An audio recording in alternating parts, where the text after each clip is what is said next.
Welcome back to the Godly Insights channel.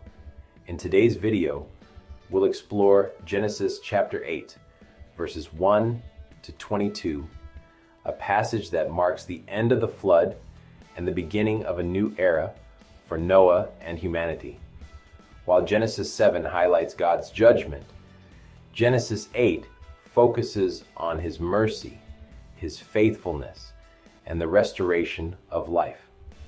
Let's dive into this passage and explore the deep insights it holds for us today. Let's read Genesis chapter 8, verses 1 to 22 together. Then God remembered Noah and every living thing and all the animals that were with him in the ark. And God made a wind to pass over the earth, and the waters subsided. The fountains of the deep and the windows of heaven were also stopped, and the rain from heaven was restrained, and the waters receded continually from the earth. At the end of the 150 days, the waters decreased. Then the ark rested in the 7th month, and the 17th day of the month, on the mountains of Ararat. And the waters decreased continually until the 10th month. In the 10th month, on the 1st day of the month, the tops of the mountains were seen. So it came to pass, at the end of 40 days, that Noah opened the window of the ark which he had made. Then he sent out a raven, which kept going to and fro until the waters had dried up from the earth. He also sent out from himself a dove to see if the waters had receded from the face of the ground. But the dove found no resting place for the sole of her foot, and she returned into the ark to him, for the waters were on the face of the whole earth. So he put out his hand and took her, and drew her into the ark to himself. And he waited yet another 7 days, and again he sent the dove out from the ark. Then the dove came to him in the evening, and behold, a freshly plucked olive leaf was in her mouth. And Noah knew that the waters had receded from the earth.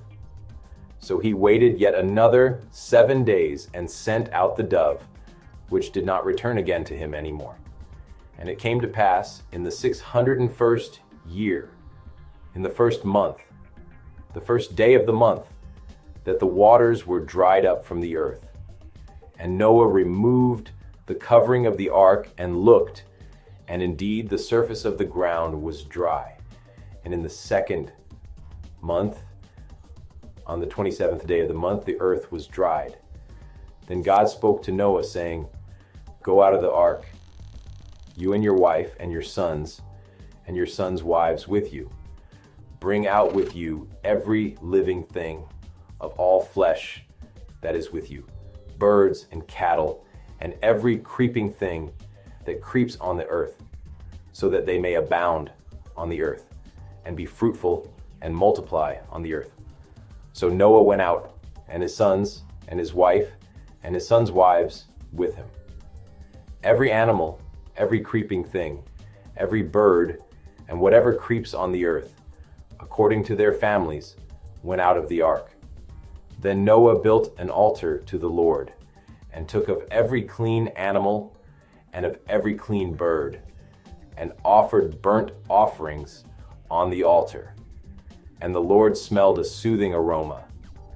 Then the Lord said in his heart, "I will never again curse the ground for man's sake, although the imagination of man's heart is evil from his youth. Nor will I again destroy every living thing as I have done.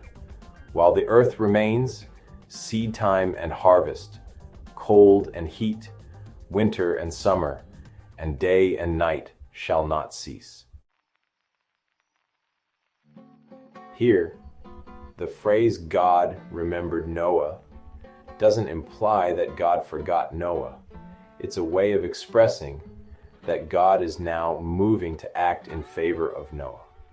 God had not forgotten his covenant with Noah, but rather This marks the moment when God initiates the end of the judgment and the beginning of restoration. This action also demonstrates God's faithfulness.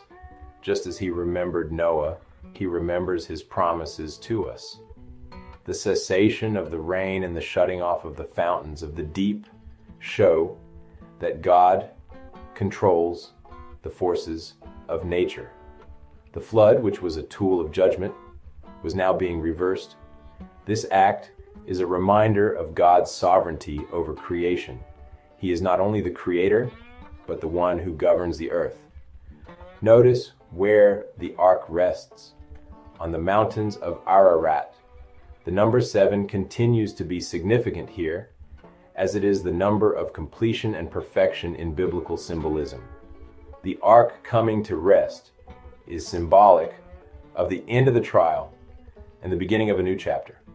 It also shows that God's timing is perfect. Everything unfolds according to his divine plan. Noah is sending out the raven, and the dove demonstrates a process of testing to determine if the earth was habitable once again.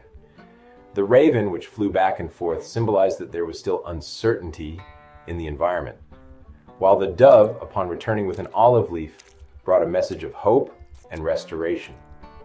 The olive branch has long symbolized peace and reconciliation, reminding us that God restores and renews.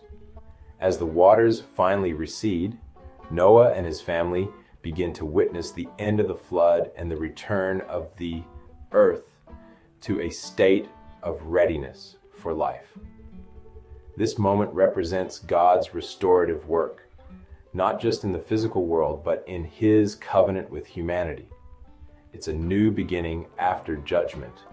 God commands Noah and his family to leave the ark, bringing the living creatures out to multiply and fill the earth. This is not just a physical renewal, but a spiritual one. Humanity and creation are given a fresh start with a responsibility to steward God's creation. The call to be fruitful and multiply echoes the original command in Genesis chapter 1, showing that God's purposes for creation remain unchanged. Noah's first action upon leaving the ark is to build an altar and offer burnt offerings to God.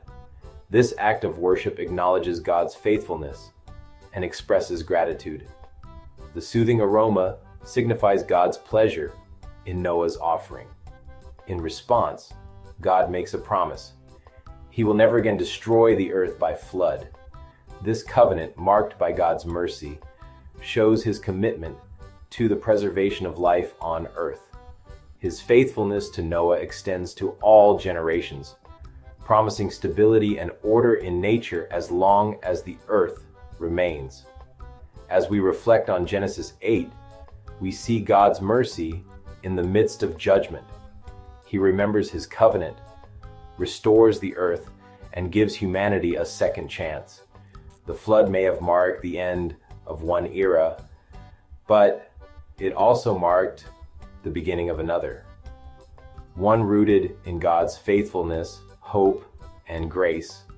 Noah's offering teaches us that in times of restoration, our response should be one of worship and gratitude.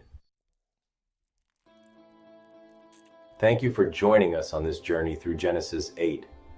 Be sure to like, comment, and subscribe to the Godly Insights channel for more deep dives into Scripture. May you always find hope in God's promises, and may his peace reign in your heart as you walk with him.